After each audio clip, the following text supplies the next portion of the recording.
the coronavirus. This is their new hoax. We have it totally under control. It's one person coming in from China. One day it's like a miracle, it will disappear. And we only have 15 people and they're getting better. I think we're doing a really good job in this country at keeping it down. Anybody that needs a test can have a test. And the tests are all perfect. This blindsided the world. I don't take responsibility at all. The virus affects women in ways that we may not even think about immediately. So, for example, there are a lot of women working in healthcare fields, and in terms of everyone staying at home, including kids' school being canceled, women tend to take over the homeschooling, leaving little to no time for themselves. And to stay at home is absolutely the right message, but for women that live in violent or dangerous, abusive homes, this can be really terrifying, super scary. And because of the stigma and stereotypes that surround women, banks don't loan to women as often. And so female business owners will have a harder time getting back on their feet since they're more limited with their options of who would help them restart their business. What is your name? Justin. And where are you from? I'm from Houston. How long you been in Houston for? Your whole life, huh? Whole life. I went to college for 1 year out of high school, and then I lived in Austin for like 2 years. All the rest. Awesome. Do you know what's going on right now around the world? Yeah, there's a pandemic.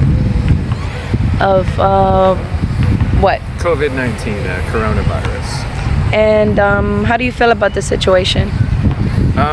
It's kind of alarming. You know, it's unprecedented. There hasn't really been an outbreak like this to this scale, and to this degree of like unknown and uncertain. At least not in anyone's lifetime that we know. Exactly. Besides the other diseases that we've had before, right?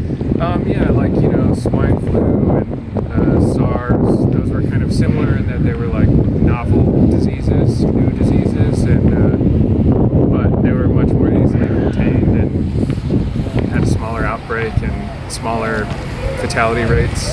So this one's a little spookier, kind of on all fronts. Pretty much of a like lockdown type of situation, right? Well, yeah, everybody's, you know, being asked to stay in and keep social distance, keep from, you know, making interpersonal contact. And all over the world, and increasingly so in the States, you have people, entire cities, entire states being shut down, asked to stay indoors. And it is not amazing for anybody. No, it's not a fun time really for anybody, unless you're already afraid of like people in the outdoors. So in which case you're, exactly, right? It's there's like a dream come true, I guess. Germaphobes, or an I right? told you so situation. Trying to have the earth to stay away from each other. She is speaking now as the first free testing site is open in North Houston. All of those medical professionals, named and unnamed, throughout this community and throughout the nation that have been putting themselves on the front line to ensure that those who have been harmed, who are ill with the coronavirus, a pandemic as indicated by the World Health Organization, are taken care of. In the last 24 hours, we understand a family of 11 in New Jersey lost 3 of their family members, their mother, the older sister, and the older brother. This is a serious human crisis. I cannot thank the local officials enough for the outward, forthright, and non-stop work that has been done to make Houston and Harris County safe. So I heard these words last night. Some of you may have heard them. Hope for the best, but prepare for the worst.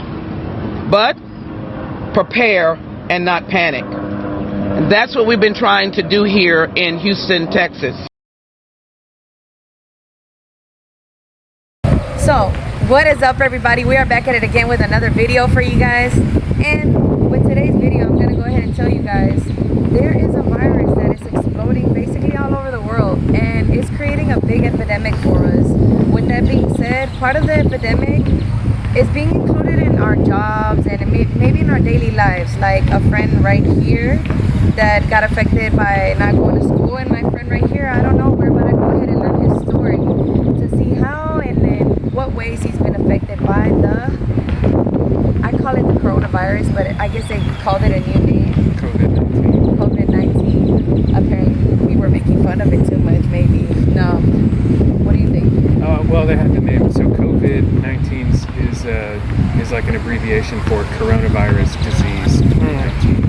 Oh. Because the common cold is also a coronavirus. It's a generic type of virus. So this is just its own individual strain of coronavirus. I didn't even know that. Facts with me. Okay. So, all right. How have you been affected? And before, look, I did this before we even started. I didn't even ask him his name. I'm rude as hell. We just randomly went up to him and went, "Can we just like have an interview with you, sir? We don't know none about you, and the coronavirus is in the air and all this, you know. And we're not trying to have contact. We almost shook hands and everything, but you know, in this situation, the news said that we can't do that, so we had to be like air hug or." Okay, but what is your name? My name's Justin. Nice to meet you, Justin. And how was your day today? Pretty great. You know, the weather's nice and cool, a little breeze, partly sunny. I just got done skateboarding, which was a good time. That is awesome, right? How do you feel when you skate? Oh, it's like the best feeling. It's complete freedom. It's like my church. Do you feel like you're floating in the air while... I can at times, and I can also feel very much like I'm on the ground. Oh my gosh, yes, just skating. I don't know how to skate. I just imagine them flying like Tony Hawk or something. I wish. Like, big time, like woo.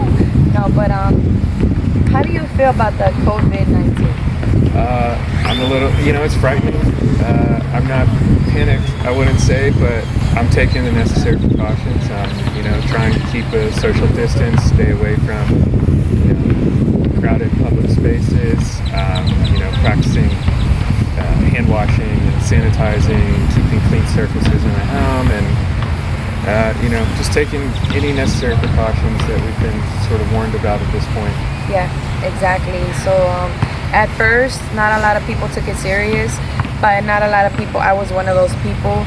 I was one of those people that was just like, you know what, I'm just working. I wasn't doing nothing that I wasn't supposed to, which we never really do. I mean, at least not a lot of people. I don't know. Maybe a lot of people do. Maybe a lot of people don't. I don't know. But with that being said, I mean, I was just going with the flow of the life, you know, just working and just saying, okay, this is what's going on in the world, and didn't really think that it was going to affect me in any way until it actually did. It started off by affecting my family members and friends, and then because it's like Fortnite. I'm not a gamer, but I'm familiar. I know kind of what. Yes. For those that are familiar with Fortnite, Fortnite is a game where like it literally just, you gotta like, I think, move within the area of that circle. If not, you're like, I don't know, infected. I don't really know about games either. My brother plays it, my son talks about it, but it's literally like that. And it's like, it started from, I don't know, China maybe? Well, that's, you know, the suspected origin is in Wuhan, and then the other biggest outbreak is in northern Italy. I have my own. I personally think it's a virus that was latent in high snows in the mountain, and I think climate change is sort of the reason that it's been introduced. And it comes back to climate change. It kind of makes sense. Again, no one has said nobody that. ever thinks about it. No, That's nobody. my own Yeah. No. But if you think about it, I never thought about it that way. It just all has to do with the air, honestly. And we do a lot of things to the earth, but it does not mean that that's what it is. We're just thinking about it. Our theories. Just one, yeah. Theories with us, Justin and Carmen, for today. Okay. But so how did it affect you, like at work or home or skate wise? So currently for work and transportation, you know, so I drive for Uber.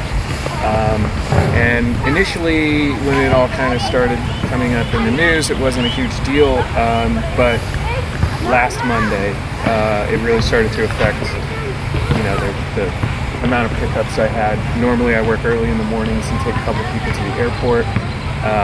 Starting Monday, that was just over. No one was going to the airport. The one airport ride I did get that week. I dropped a guy off. Granted, it was 10 a.m., so it's not the busiest travel time, but at IAH, the big international airport here in Houston, there were 3 cars at the terminal and it looked completely empty inside. So that's, and those trips are pay the best, and so that's, my primary, that's my bread and butter. And and so that's dried up, and so really mainly the only people I'm giving rides to have been medical professionals, people in the medical center. Pretty much kind of having contact with the COVID-19 in a way, maybe, if they have had contact with it. I mean, it's possible I've been near someone. I don't like shake hands with my passengers or, and I keep hand sanitizer in the car, so I've been taking, I've been extra careful with it, but yeah, I mean, those are the people that are getting my car. Yeah. His face right now is like he's thinking like, damn, am I really just doing this right now? I just crossed my mind, yeah. We are, I'm not gonna lie to you. Yesterday, I'm a server. I serve people. I have contact with people on a daily. I literally am here this close to a person's face, like when I'm serving them, or I don't know. I had a lady come to my restaurant yesterday where I work. She was sweating and she was pale and she was like just almost like, I don't know, I was scared. And I was like, okay, I go tell my friend in the kitchen, I'm like, hey dude, look, there's a lady that looks really sick in the lobby. And she goes, okay, let me go see. I'm like, over there at this table. She goes and she looks and she says, dude, she looks pale and she's sweating. And I'm like, okay, yes, like what do we do? She's like, here's some gloves. The lady, when I walked out, she goes, good Lord. And I'm like, oh my gosh, what do I do? Like, she just like went like this, and this is what's going on in the world. Like, I'm scared because she's sweating and like she's pale, and I'm like not really scared, but I'm just there with that fear. Like, I don't want to catch this. Right. Yeah, and you're touching objects that she's touching. And so her plates, I have to take the food off the silverware. I have to literally grab it and sort it out into the bins where they go.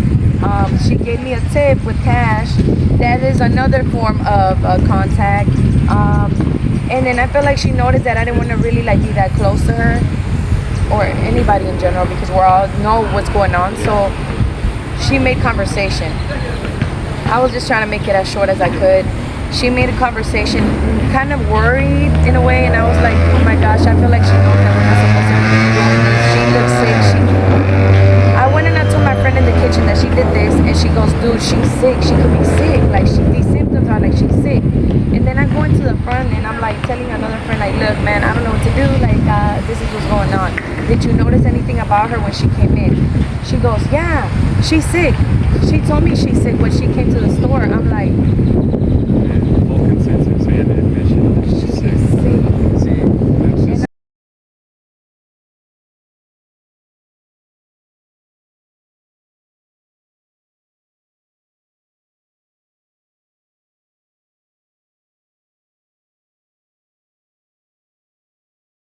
Anything else you want to go ahead and like let my audience know? Wash your hands. Yeah, be clean. Wash your hands. Don't touch your face. Wash your face. Itches. I mean, just keep yourself in your hands and your body clean. Keep a social distance. People that you like. We bowed in the parking lot to one another.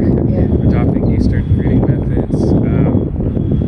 There's a lot of ways that you can prevent spreading. Stay home. Don't go to work, especially. Don't touch people. Yes. Yes.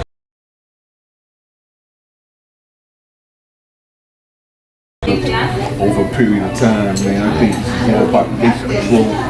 I think this is almost like a page off the Avengers, man. They doing the Thanos. Yeah, You know what I'm saying, man? Trying to balance everything out, man, by increasing population or whatever. You know what I'm saying? It's mostly, man, aimed at so-called, man, the weak ones or whatever, man, the elderly, man, the people, man, that's lacking and all. You know what I'm saying? The immune system. And it's fucking the economy up. Hell yeah. You know what I'm saying? A lot of people went out of work. Exactly. You know what I'm saying? My girl just got laid off yesterday. You know what I'm saying, man, behind that right there, man. You know what I'm saying, man? But street peoples, man, we gonna stay alive. We ain't paying no taxes. So I'm saying, don't nobody run us, man. Nigga, we come and go as we please, man. Understood? Yeah. Well, we're about to head to this man's shop right here. We gotta give him a shout out real quick. So the coronavirus ain't stopping nothing, man. So I'm saying right there, Diamond Dawn Jewelry, Nationwide Grills. Find me, man, on Instagram and YouTube and everything, man. We just finished doing the Sosa Man Grill, Sauce Walker, man. Let's get it. Hey. Me, man. Hey, Oye, ¿por qué? Porque tú tienes músculo. Oh, hell nah. Necesito un favor, anyway, man. ¿Qué está pasando por aquí? Que sé cómo nos sentimos. Sí. Damn. Pues es un poco difícil, ¿no? Por la situación, ya tú ves, un poco solo, el mall, nadie está caminando, muy poca clientela hoy en día, pero pues la verdad todo va a salir adelante ya, son cosas que pasan, la naturaleza, pero pues hay que tener ánimo, ya, y pronto podemos recuperarnos de esto, no meternos en pánico unos a los otros, porque si no pues nadie va a salir de casa, ya. Sí. Ese pues, es mi punto de vista, ¿cierto? Sí, exacto. Ya, y como todo, pues nos toca que salir a trabajar, porque si no, pues cómo pagamos la renta o algo, Exacto, Entonces, sí. Pues, pero gracias a Dios estás trabajando todavía más o menos. Estoy trabajando, mira, tengo un cliente, ya, y pues tengo otro ahora mismo que tengo que cortar y nada, seguir adelante día a día, cuidarnos más que todo, mira, ya.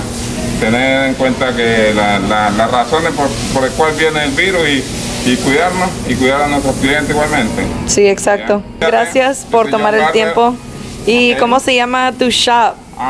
¿Tienes Instagram, Facebook? Ya, Hot Blade. Me encuentra como John Talentoso. Ok, bet. Gracias, bye.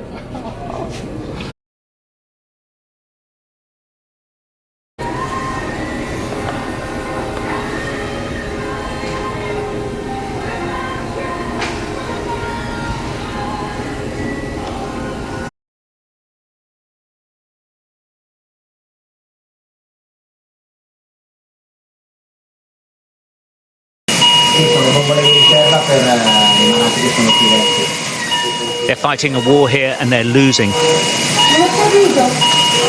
The sheer numbers of people succumbing to the coronavirus is overwhelming every hospital in northern Italy.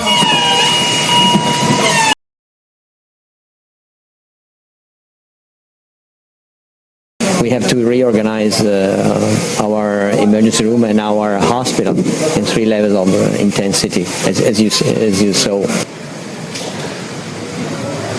This is the main hospital in Bergamo, in Lombardy province. It's one of the most advanced hospitals in Europe. But it's the most hard-hit of all the hospitals in Italy. The town is the centre of the epidemic here.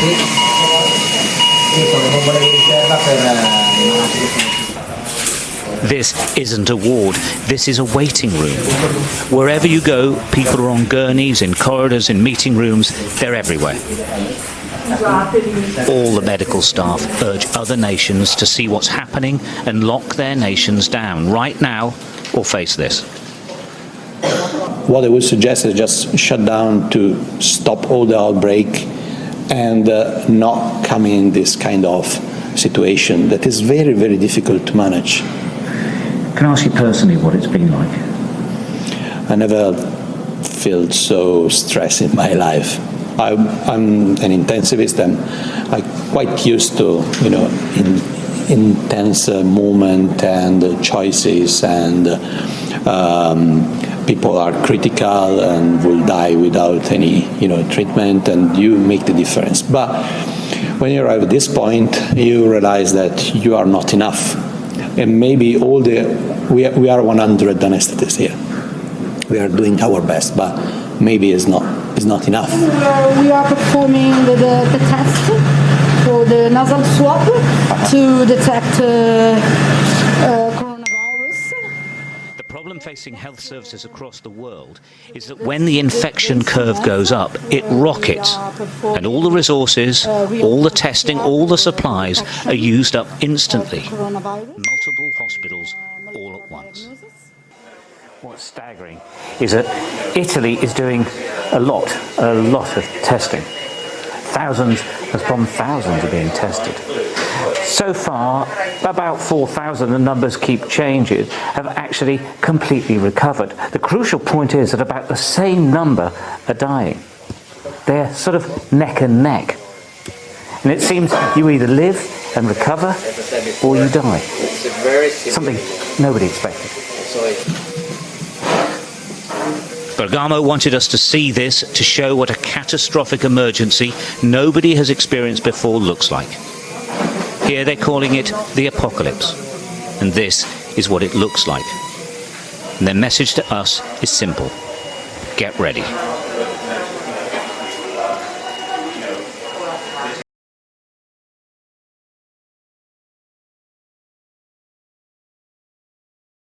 You understand that, and we're going to come through this stronger than ever before. If you get it, if you happen to get it, it is highly unlikely. It's looking like it's getting to a number that's much smaller than people originally thought in terms of the ultimate problem, which would be death. My message to the American people is, number one, you've done an incredible job. Incredible what you've gone through. It's been incredible. It wasn't their fault. It wasn't their fault. It wasn't the fault of 140 other countries where this has happened. And there is tremendous hope. And I think we're going to come out stronger, better, bigger in every way. I think we're going to be a better country than we were before. And we learned a lot. We learned on reliance, who to rely on, who not to rely on. But our política, pura mafia, ya. Y todo el mundo, todos los presidentes, China, empieza China, Colombia, pura política. Es only to make money. Es decir, Eso es lo que estamos pensando también. Eso es to take all the money now. Entonces, yo puedo hacer, yo soy muy clara para decir eso, pero es pura mafia. Todos los presidentes, all the world, the president, making people see, I don't get all the war, those business. Yeah. God, he take care of me. He's my power. Always. One day, believing. The car is broken. One day is dead. People, a new people. Human being. Yeah. there for so long. We hear good things. Let's see. Maybe it works and maybe it doesn't. I understand all that. I'm just thinking of the application here. So that would be under sort of a modified compassionate access? We're doing that, I guess, and that's what it's called, yeah. Yes. I would like Dr. Fauci, if you don't mind, to follow up on what the president is saying. Should Americans have hope in this drug right now? And sir, I would like to follow up on Peter's question here. Could you please address Americans in this country who are scared right now? This is a very valid concern that people have. No, there really isn't that much of a difference in many respects with what we're saying. The president feels optimistic about something, his feeling about it.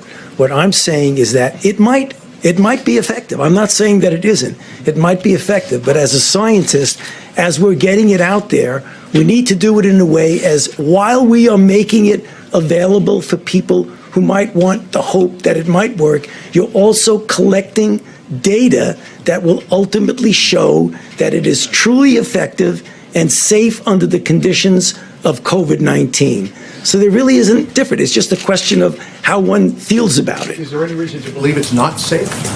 Well, certainly as a drug, any drug, John, has some toxicities. The decades of experience that we have with this drug indicate that the toxicities are rare and they are, in many respects, reversible. What we don't know is when you put it in the context of another disease, whether it's safe. Fundamentally, I think it probably is going to be safe. But I like to prove things first. So it really is a question of not a lot of difference. It's the hope that it will work versus proving that it will work. So I don't see big differences. What is your name? My name's Terrell. Where are you from? I'm from Houston, Texas. You've been here your whole life, basically, right? Yeah. How do you feel, or have you heard about what's going on around the world? Yeah, I've heard about it. You know what I'm saying? It doesn't pretty much affect me. I don't get sick too much, so it shouldn't affect me. You know what I'm saying? How do you feel about the stuff that's going on around the world with the whole shutdown of the jobs and like everybody's getting off like, you know, no job and no money? How is people gonna pay their bills? How are they gonna do it to make it for their rent and all that? You know, what is your opinion on that? Man, about that, it really affects me because I'm out here right now struggling. You know what I'm saying? But yeah, it's gonna be a struggle for a lot of people out here until it's clear. And it's kind of messed up that, you know, the virus had to come when a lot of people were actually trying to do stuff for themselves. Is that what you think? Like, it came at the wrong time, right? Yeah, I feel like it came at the wrong time. Well, it was nice meeting you today. Well, thank you again. And is there anything else you want to let us know? Like, wash your hands, any advice you want to tell my public? Wash your hands and stay clean.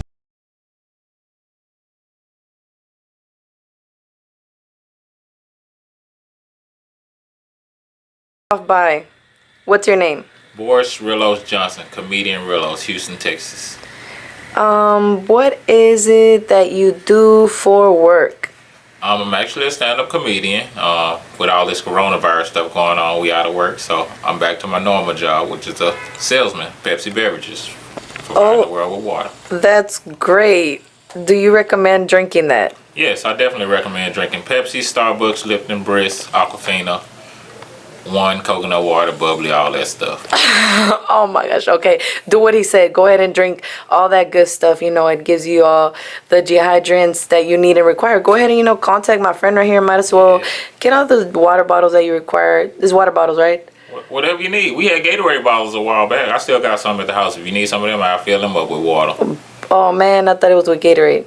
Nah, I'm good. You gotta get your own Gatorade. Oh man, that Kool-Aid, that Kool-Aid mix. Half for the job already for you. All right. Well, enough joking around, I guess, because there's something serious going around in the world that not a lot of people take serious, and some people do take serious. Or yeah, these kids out of school. That's a big problem. That is a big problem. That is something real. That I gotta watch them. Oh, I see more serious. Oh, damn. I feel you on that. I kind of had to work until today. They were like, you're like literally just lost your job for right now. Cause really? Yeah, because we closed the servers. I'm a server. Really? So it's kind of sucky-ish because like I got to be like, damn, now my savings, fucking savings. And it's like, bam, there goes my savings. Gotta restack it again pretty soon. I done spent all my income tax, so I have to continue working. I could have played it off and took a little break, but I spent all my income tax. I did not see this coming. I didn't think it was a hoax when it did come, but I did not see. I would have saved at least $10 or something. Oh damn, man! But my pantry is full, all that stuff. I'm good on my end. Man, did you get to restock on toilet paper? Yeah. I actually have everything. My fiance shops at Sam's, so she buys everything like in bulk, so I really don't have much to worry about. Oh damn! So y'all got lucky enough to like be able to buy like toilet paper and all that because of your wife. Yeah, we got an extra roll. If it was for you, the world would have ended, and there wouldn't have been no toilet paper at home. Yeah, but we didn't overdo it though. We just buy what we need. Like this, it wasn't. Damn, bro, are you serious? You know that some people aren't gonna be able to go to work until like I think April. Yeah. Week after April, she got laid off. Or they basically saying furlough or whatever for a couple months, but they not getting, the travel industry is not getting any business right now. You might see, hey, yeah, flights are $50 and be like, let me jump on a plane round trip real quick. But $50, the airline ain't making no money. So those flight attendants and stuff and pilots are getting sent home, and the people who travel stay at hotels. So if you're in the hotel industry, like Galleria area, it's nobody shopping at the Galleria closed down. Makes sense. It's ridiculous. Like so the economy is dropping big time in every way, not only from restaurants to hotels to I'm pretty sure car salesmen as well, maybe. Yeah, they actually stopped making cars. And it's crazy because if you just look a week ago, what were we doing a week ago? Living our lives normal. The only time it came up if we talked about what was going on in China. So it's like, man, in a week, everything's changed for everybody. Luckily, I'm on vacation this week, so I get to enjoy that time with family. But, I mean, if I was working and worried about, what's going on at the house, how are they? Are they safe, this and that? Like, it would just be crazy. So it's really affecting everybody. It really is. Not only in work, but has it affected your household as well? Oh yeah, yeah, definitely. Like these kids eat a lot of snacks. Like shout out to the teachers and whatever they do at school. Because they got the I don't patience. know. Maybe it's just my kids that eat a lot of snacks, but my kids have been eating every single thing. But another thing is 2 of them, so they go outside and play and they work up appetites as well. But they eat more than what normally should be eating. Exactly. Like, so I got them on a schedule. They learning. We actually got to a point where we have a teacher who comes by the house. Like, we kind of blessed right now. So the teacher comes by and work with my son on math and stuff. Kind of got to be careful with that right there. You know what I'm saying? Because of the corona. So the teachers, they go through the full sanitation process. So it actually damn, works itself blessed out. big time. Amen, amen God in every has way. been good Yes, to me. amen. Put it like that. Yes, amen. So we got full-time blessed. daycare. My job's giving us Amen. some Yes. for that. So it's actually pretty dope. Like this situation, like God, everything God worked in perfect timing for me. Exactly. That's the best way to put it. Exactly. It was maybe a time for us to open our eyes and see that we have to make a couple of changes, or the changes will be made within us. Yeah, I had a if we've been doing good things. I want to go. Saturday. I was finna turn up. I will go. This Saturday? No, it's not happening. They shut the city down. Like for real. Earlier they kind of warned us that they were shutting the city down. Yeah. They've officially shut down all bars and restaurants They and told them, hey, they did. can only bring it out. So They did. I had already had, I think last week, probably about 2 weeks ago, I had like 59 tickets sold online, which is kind of ridiculous for 2 weeks out. Damn, And then for probably real. like last week I had like 140 tickets online. Oh, So I was like, you were ready. I immediately gave everybody their refunds back. I allowed every comedian that I paid to go ahead and keep the money. Yeah. So it's like everything kind of worked itself out. And then some people wouldn't even come to the show. They just made a donation to the show. Yeah. So they know that money went straight to conference and stuff like Yeah. that. So I didn't take a loss on it. It's like everybody still kind of won. And I still got these jokes. So they still gonna get these laughs. Yeah, we still, we still laughing. Got some Corona for y'all. Oh my gosh, I had some diarrhea the day after I drank that Corona beer my homegirl gave me. Yeah. Maybe it was because I mixed it with some food. Like I was drunk in a way, like it review, but Coronavirus did this. apparently. Coronavirus. Don't do that. I'm gonna have to. Ain't nobody going to the club. They officially like shut the city Yeah, on down. Sunday the club was like not popping. Saturday it was popping. The bars were popping. On Sunday the bars were dead. I mean, we got a lot of millennials out there, in the, like in Miami, Florida, and the beach. They still partying and stuff like nothing's going on. Yeah. We've gotten to the point where this virus, I cannot be affected myself, but I could be carrying it to the next person here and there. So it's essential that I wash my hands and sanitize anything I touch if possible, because I could unknowingly take this to my grandma, and she could be in a nursing home and take it to all of her nursing home friends. And all of a sudden, I done wiped out a whole nursing home because I didn't take the necessary precautions. So everybody's not looking at it like that. They just looking at it like, hey, I don't have it, I'm good. Or if I'm young, I'll recover from it. Yeah. Nah, it ain't about that. This is different. This is something you can transport to kids, transport to old people, and they have weaker immune systems. Yeah. So essentially, this generation could take out the entire youth and the entire old people if we continue to just party and go everywhere and touch everything and don't sanitize. We can literally wipe out all of our grandparents and all of our kids. And then what's going to happen? We're going to have more kids, but the virus is going to be so strong at that point that we're not going to be able to carry no kids. They wouldn't be able to, keep a kid up, because pregnant women are more susceptible to, and they can't drink medicine or none either. So I thought about that as well. So it's crazy because people just partying like it's nothing, but it's really something. Of course, like I might not be affected individually, but I'm not gonna go out there and party and be hanging out at people's house and this and that. And it's just because I might give it to you and you take it to your grandma. Yeah. It's like you don't know where it came from because you don't even remember that small interaction we just had. Yeah, exactly. Just, hey, dap up, make sure you clean your hands. Yeah. Like the little stuff they tell you to do, you probably should do it. Yeah. Like people are being affected, and I really wasn't looking into it too much. Like I was like, hey, we're not paying attention to that, but it's serious. But then I saw like my job does certain things. Like they start updating they safety information, telling you to make sure you got emergency contact and little stuff like that. They'll tell you like, hey, see if customers want to start buying water early before this outbreak gets serious, because we're a global company. So when they start sending out emails and like that, I just immediately go home and say, hey babe, something about to go down. They switching this, they switching that. It's just a lot of little bitty stuff. And she was like, oh nah, I don't see nothing. It's just, the business is just slowing down where I work. And the business was slowing down because a lot of people had, started not traveling. Yeah. My job was warning us like, hey, we're loading up our warehouse. Y'all need to be ready. If this is happening over there, eventually it's gonna happen over here because we got Bush in the Intercontinental Airport. We flying out everywhere and flying in from everywhere. Yeah. So of course, being in that area, we gonna pick up the virus like that and not even know it.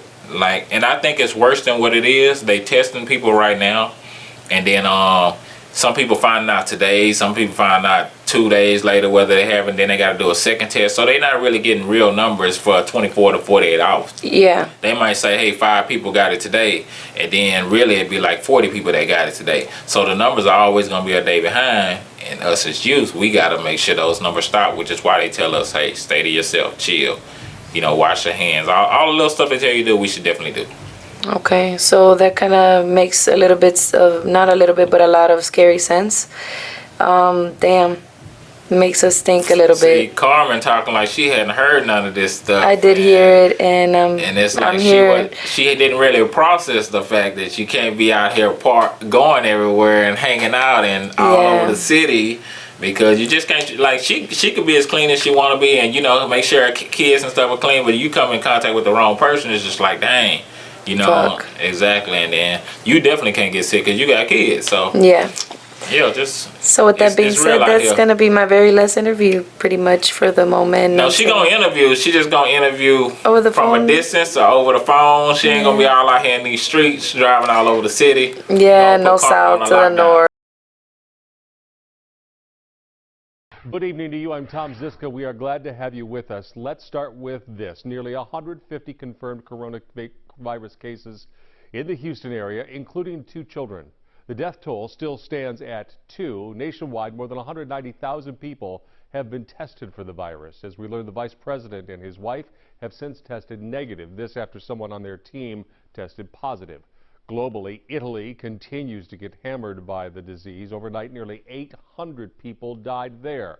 New Jersey has now joined New York, Illinois, and California in asking its residents to stay home. Now, as we mentioned, 2 children in Harris County have now tested positive for COVID-19. Fox 26's Matthew Seedorf spoke with a pediatrician tonight. He is live tonight with details. Matthew. Tom, as the amount of testing increases, so will the number of likely confirmed cases. Unfortunately, this means with kids too. Roughly 150 people in the Houston area now confirmed with coronavirus COVID-19. The latest numbers include 2 children in Harris County, a boy and girl, both under the age of 10. All ages can get the disease. We met pediatrician Dr. Suma Manjunath over FaceTime to discuss these new cases involving young kids. Is this alarming to you? Not really. Honestly, no. I think we will see, once the testing capabilities improve, we will start seeing more children also getting, positive results. According to a recent CDC report, 80% of deaths from the coronavirus have been among adults 65 years of age and older, while less than 1% of deaths have been kids under the age of 19. Are kids safer from this? Nobody is safe from the disease. Don't have any medications that will really help this disease. On Thursday, Texas Governor Greg Abbott ordered all schools to close statewide because of COVID-19. This executive order, an issue that so far does not apply to daycares. It is really not a good idea at this point to keep daycares open. Everybody needs to shelter at home. Drive-through testing more available in Houston, likely increasing the number of confirmed cases across the area. You seem like you're taking this very seriously. It is very important. I think at this point we are going to start seeing more and more, and the more parking lots I see that are so full, it's making me very nervous that this is not going to end if this is the case. Child daycares do have new screening measures in place to prevent the spread of the virus, but right now many of them still remain open. In Houston, Matthew Seedorf, Fox 26 News.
worldwide who contracted the coronavirus have recovered. That's good news. This morning, we're hearing some of their stories. Our Dr. Tara Narulu is outside Lenox Hill Hospital in New York City, where 5 coronavirus patients have been treated. Tara, normally you'd be here at the table, but we're all practicing social distancing, but we always want to hear from you. So what are you hearing from people who have been diagnosed? Yes, so we're hearing a variety of symptoms coming from the people diagnosed, ranging from fever to dry cough and shortness of breath. And everybody you're about to meet is also sharing their story of recovery. Excuse me, but it feels like hell. I've had the flu before. It's not even comparable. The fever is so high that you hallucinate. AN preferred we only use her initials. She described a bout with COVID-19 that's lasted for more than 2 weeks. I'm still having a fever, but it's coming down slowly. I'm only at about 100.8 at the moment, which is a dramatic improvement. Initially treated at a Seattle area hospital in early March, she was not offered a test for COVID-19, but says the medical staff were concerned. And I could see them through the window when they were preparing to come in, and they were utterly panicked, and they had no idea what they were doing. It was unnerving, to be completely honest. From home, AN dialed into a telehealth appointment and was promptly told to report to a clinic, where she was swabbed in her vehicle and confirmed for COVID-19 in under 24 hours. It was like a weight off my shoulders, honestly. It was like, I'm not crazy. You'll know it. You'll know it if you got it. Across the country and still hospitalized in Rome, Georgia, Clay Bentley used a baseball analogy to describe his current state of health. I have felt like today that I've turned third base and I'm headed home. He says symptoms developed a day after singing with his church choir 2 weeks ago. Diagnosed with pneumonia at a local hospital the next day, he was sent home. 4 days later, I was to the point I couldn't even get out of bed. I said, I feel like y'all sent me home to die. And I said, I can't even hardly move, and I can't breathe. I can't catch my breath. Back at the hospital, he discovered several members of his church were there too. And I have since found out that there were other people in that choir that's in the hospital now with coronavirus. Now in recovery, he credits faith and family. This has made my family very close. I mean, they can't wait for me to come home. So, but we're going to have we will have a celebration very soon. That feeling of isolation is a shared experience of the coronavirus survivors who spoke with us. In fact, I had someone over this past Saturday night to play a board game, and that felt great. Elizabeth Schneider believes she and a number of her friends contracted coronavirus while at a party in Seattle. She tested for COVID-19 after her symptoms had subsided. When I had the most severe symptoms, it literally just felt like I had a different strain of the flu. With a background in molecular biology and through her own experience, she shared some advice for the anxious. If we look at the long term here, I think things will improve, things will get better. They probably will get a little bit worse before they get better, but things will improve, life will go on, our lives will go on, our cities will function again, we'll be able. What we know is that 98% of people who are diagnosed with coronavirus will survive. And some survivors, like Elizabeth Schneider, who you heard about, are actually paying it forward. She's donating her blood to science so researchers can see if that blood can help provide a future treatment or even a vaccine. Wow, that's nice to hear. I got to say, Tara, as unsettling as it is to hear the details, I actually think it's helpful. Yeah. Because you start, don't you find, guys? Yeah, very you start, much so. Everything that happens, I go, is this it? Is this it?